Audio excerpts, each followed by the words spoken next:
And welcome back to Let's Play Paper Mario The Thousand Year Door. Last time we finished up Chapter 6, and including the Peach and Bowser sections. This time we are going to start off by collecting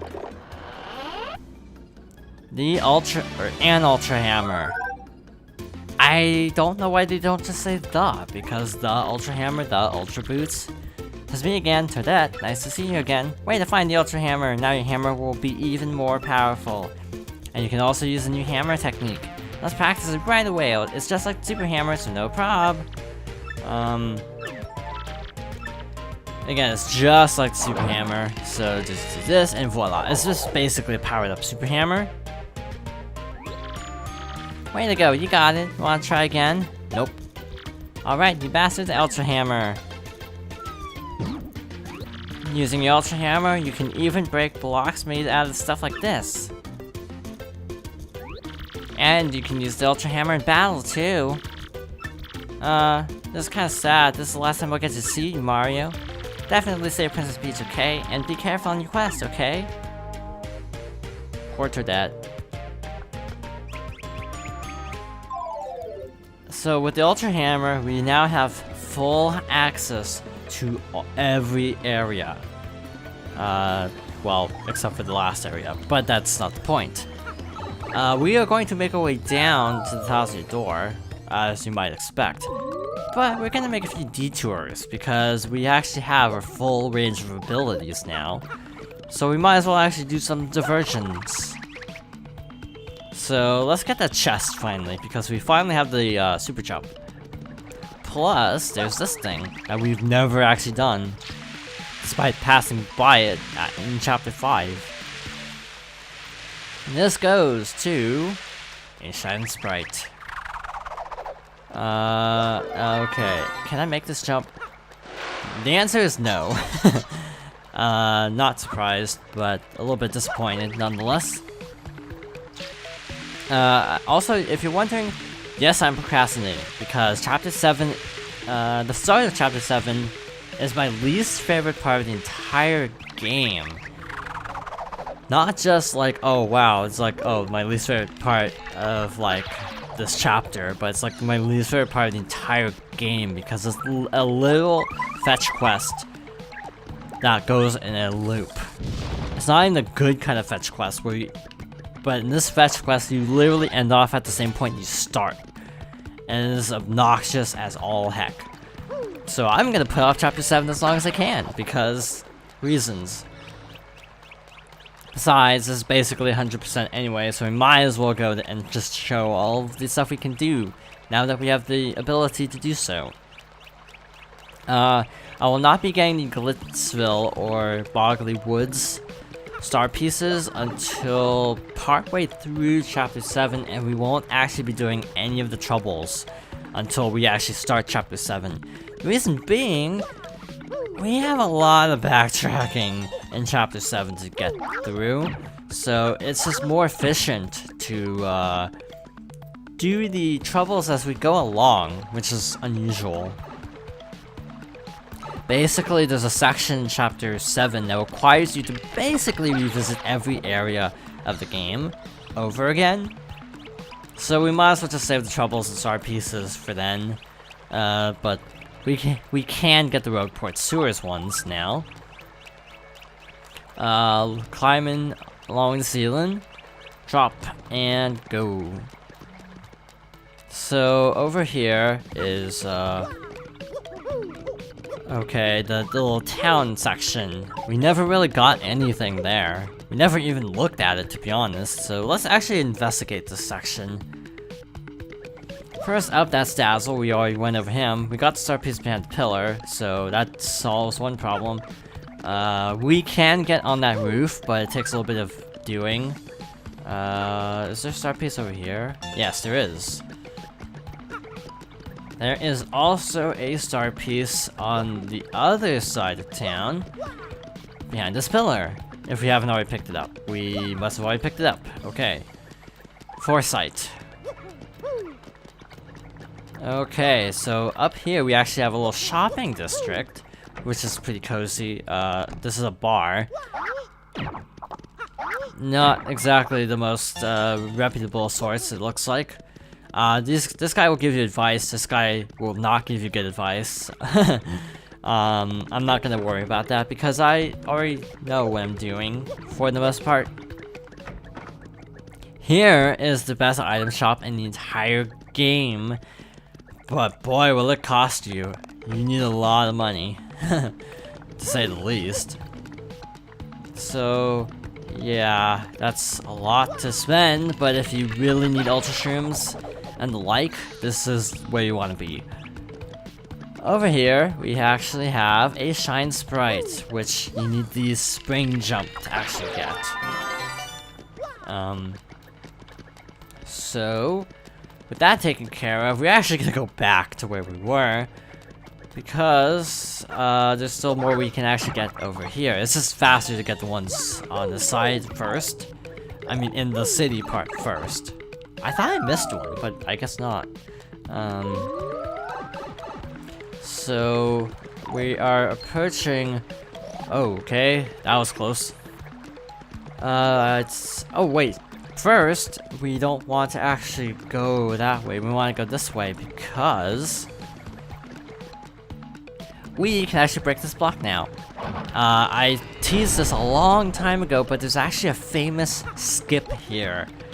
If you use Miss Mouse as you're falling into the water, you actually have some control over the character, if I'm not mistaken, and can actually maneuver yourself onto the ledge. This is actually a very important speedrunning trick because it allows you to circumvent Chapter 5's, like, everything, basically. I think it allows you to skip straight to the end of Chapter 6, if I'm not mistaken. Ouch. So it's a very, very helpful trick. Patrols, we're not in the mood to deal with them. We will fight them eventually and towel them, and that was pathetic.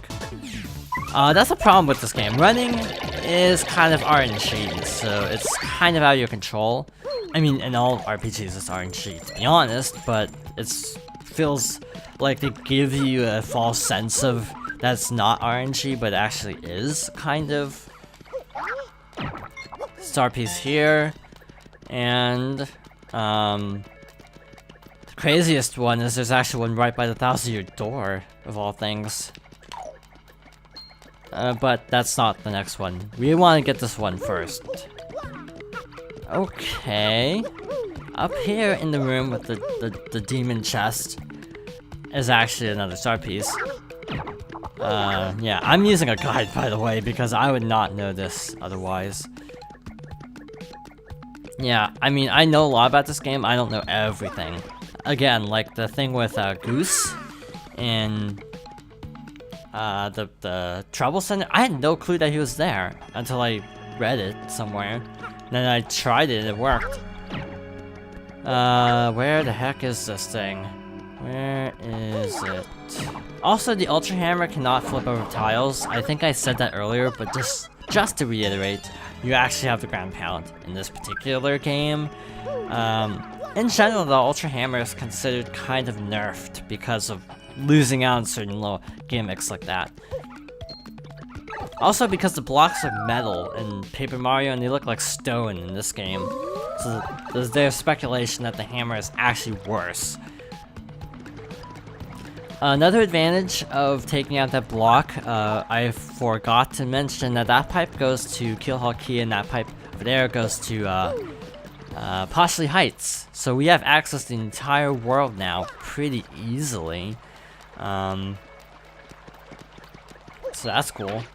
I don't know how that worked because I was standing on the block. I guess this hitbox is a lot bigger than I thought it was. So run. Running away.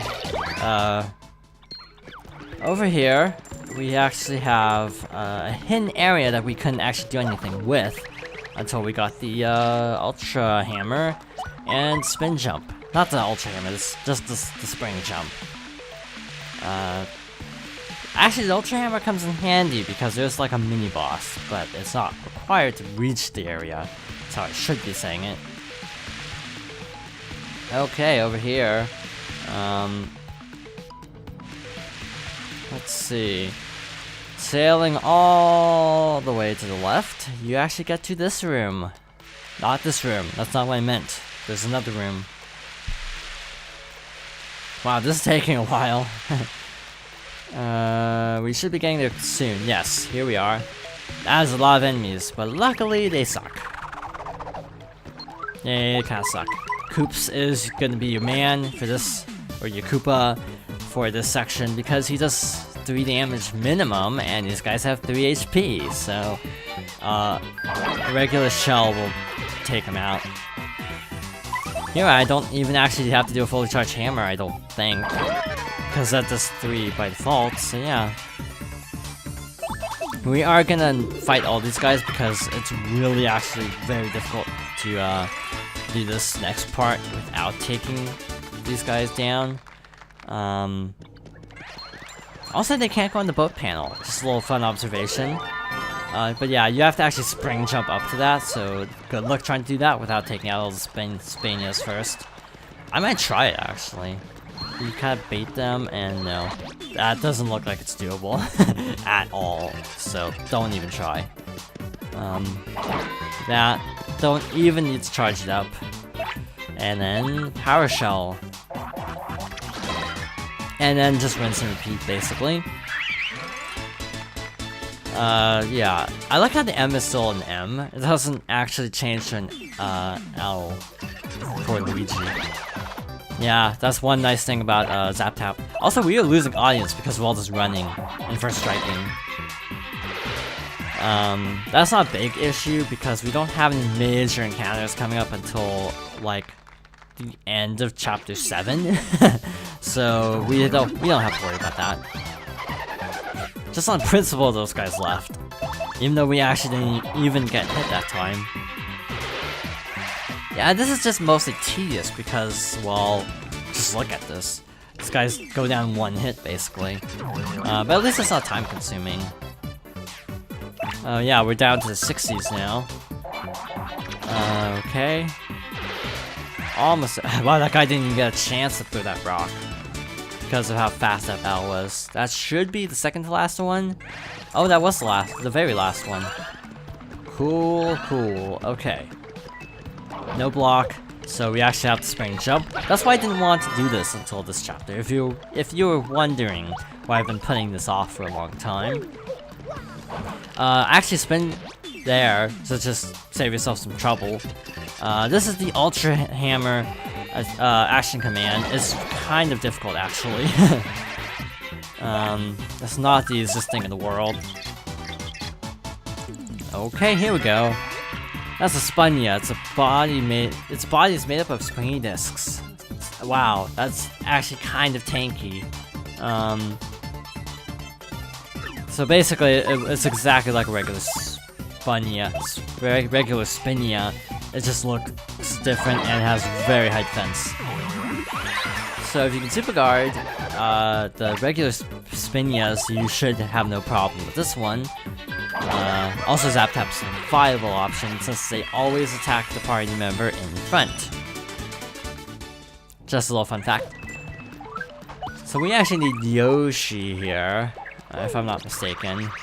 Oh shoot, I wasn't sure if I made that jump. Defend Plus boosts Mario's defense by 1. The main attraction is the Shine Sprites, though. We are actually almost done with Shine Sprites. We only have probably about 3 more. And to be honest, I don't actually remember where they are.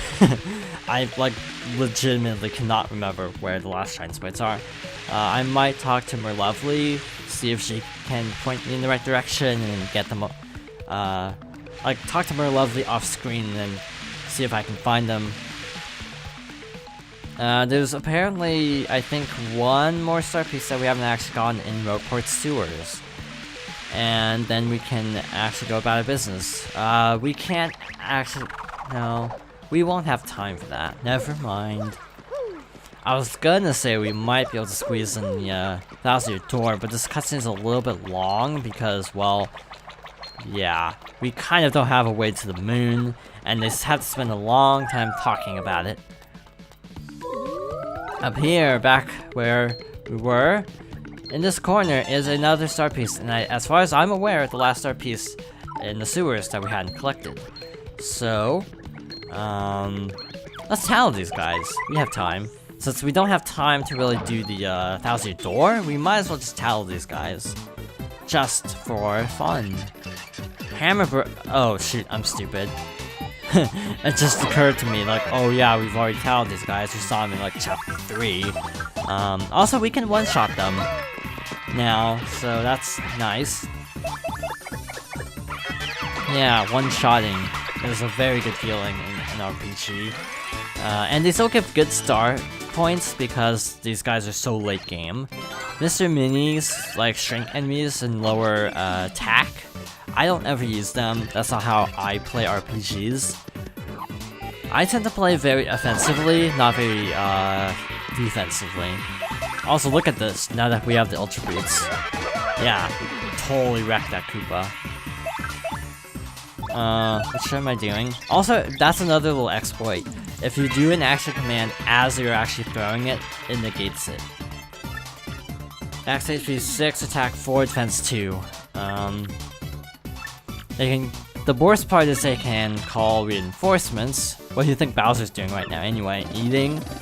Actually, probably more like sulking, if you ask me. And Merly, thanks a lot.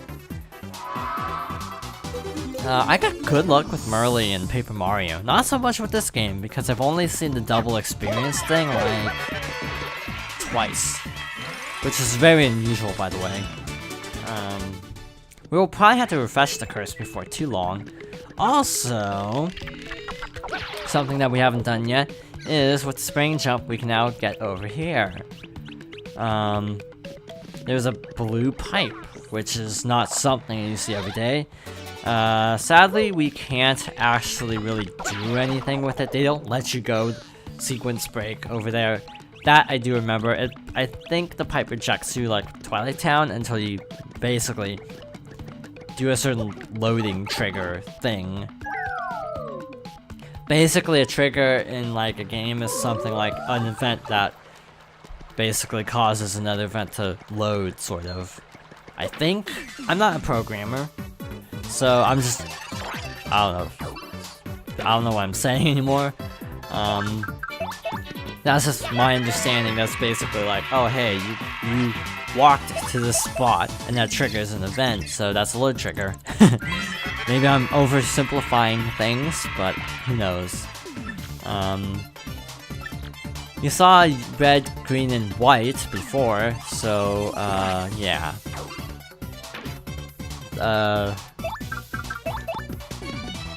Now we've, I think, seen all the magic of those now. I had to stop and think. I think we've seen them all. Unless there's some pit variant that I've never seen, because I have never gone past floor 70, so, yeah. Again, reason being because at the time, the GameCube I was using was like really old, and frankly, it was not working that well, so I didn't really want to risk going down there and spending 2 hours getting down there, and then having the whole system crash, so that's why. In any case, we have basically done everything I've wanted to do in this episode, so next time we shall embark to the 1,000-year door, except we're already here, and see where the last crystal star is, though we already know we have to go to the moon, so that kind of defeats the purpose of this. In any case, thank you for watching, and I hope you join me next time for more Paper Mario: The 1,000-Year Door.